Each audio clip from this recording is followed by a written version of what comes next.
अब ये जो 2 दिन का एक बहुत बड़ा गैप दुनिया ने देखा है कि एक तरफ रशिया में जब उनका विजिट था मोदी साहब का, तो वेस्ट और अमेरिका और यूरोप जो थे मतलब के नाराज हो रहे थे। अगले दिन वो यूरोप चले जाते हैं, उन्हें परवाह ही नहीं है कोई क्या सोचता है, उनके अपने इंटरेस्ट पहले हैं।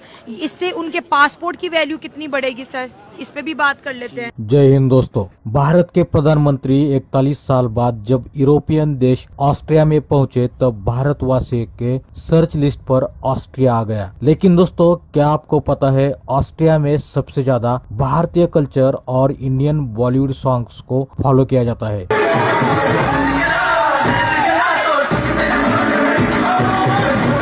बिल्कुल इसी तरह ही है।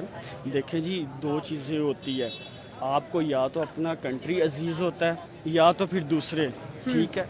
आपको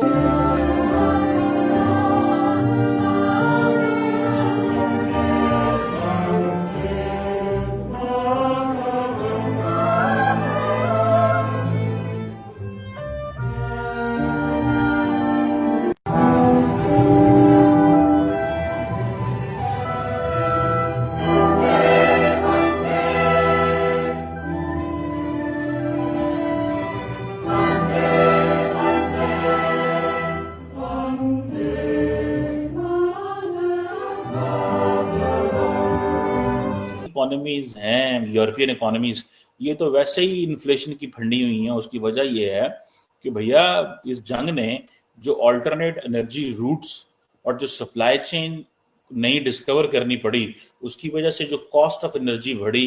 जब कॉस्ट ऑफ एनर्जी बढ़ी तो यूरोप के अंदर मसले, आप भी यूरोपियन छोटे मुल्कों को पूछ के तो देखें, उनके लोगों से, उनसे बात करके तो देखें, उनके साथ इंगेज करके तो देखें, वो आपको बताएंगे कि उनको मसला क्या है। उनको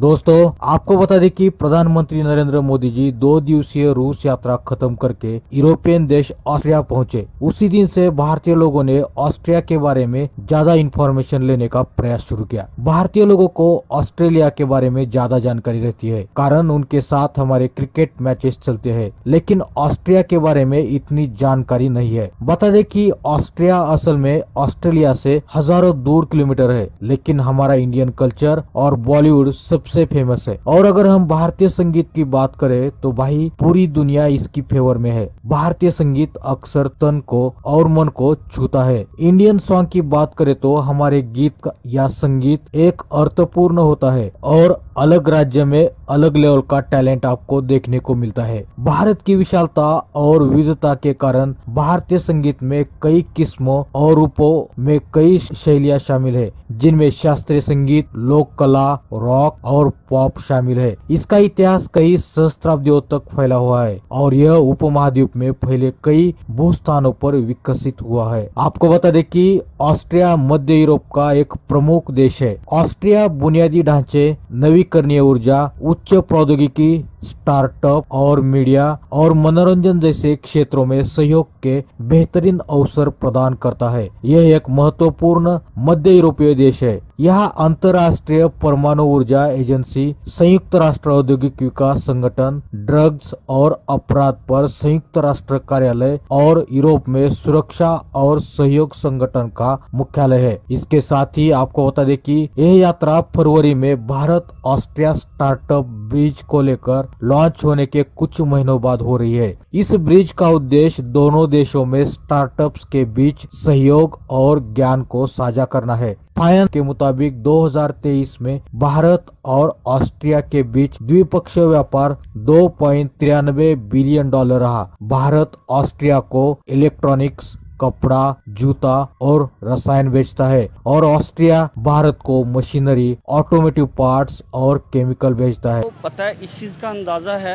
अब मैं किसी भी पॉलिटिशियन के ऊपर तनकीद या किसी पार्टी के तनकीद नहीं कर रहा। जो पार्टी इक़्तिदार में आती है वो तो उतने टाइम पीरियड के लिए पाकिस्तान में रुकती है। जैसे उसका अपना टाइम पीरियड ख़त्म होता है वो चली जाती है और ये तो कई यहाँ सालों से से हो अपना रहा है। बोरिया बिस्तर पैक करके तो कोई लंदन चला गया, कोई कहाँ चला गया, कोई कहाँ चला गया, यहाँ पे नहीं रुकते। तो इट मीन्स कि आपके लिए अपना कंट्री नहीं है। आप सिर्फ कंट्री में दिहाड़ी लगाने के लिए आते हैं, दिहाड़ी लगाने के बाद वापस चले जाते हैं। तो आप कैसे कह सकते हैं कि हमारे कंट्री का एक मोरल हाई होगा, हमारे कंट्री के अंदर कोई लीगल एक्टिविटीज़ होंगी। ऑब्वियसली फिर जब कोई भी बंदा लीगल एक्टिविटीज़ नहीं करेगा तो हर तरफ इलीगलिटी होगी। आप किसी भी ऑफिस में चले जाएं पाकिस्तान के, आपको विदाउट पैसे दिए काम नहीं बनता। आपको हर एक्टिविटी के लिए हर एक इवन के कोई चीज़ का अपने लीगल डॉक्यूमेंट भी प्रिंट आउट करवाना है तो उसके लिए भी कुछ ना कुछ दे के करना पड़े। इवन कि आपको गार्ड नहीं अंदर जाने दे रहा होता, गार्ड को कुछ दे बिना पैसे दिए गार्ड को पहले पैसे दें फिर, क्योंकि हमारा एक प्रोसीजर ही वैसा बना हुआ है।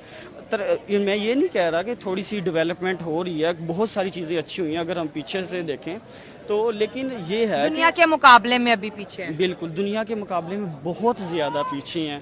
सबसे पहले इनको आपस में पॉलिटिकल क्लैश ख़त्म करके इनको एक बेंच पे बैठना होगा। ये सोचना होगा कि हमें अमेरिका के प्रेशर में नहीं आना, हमें रशिया के प्रेशर में नहीं आना, हमें चाइना के प्रेशर में नहीं आना, जितने भी पावर हेडक्वार्टर्स हैं किसी के भी प्रेशर में नहीं आना।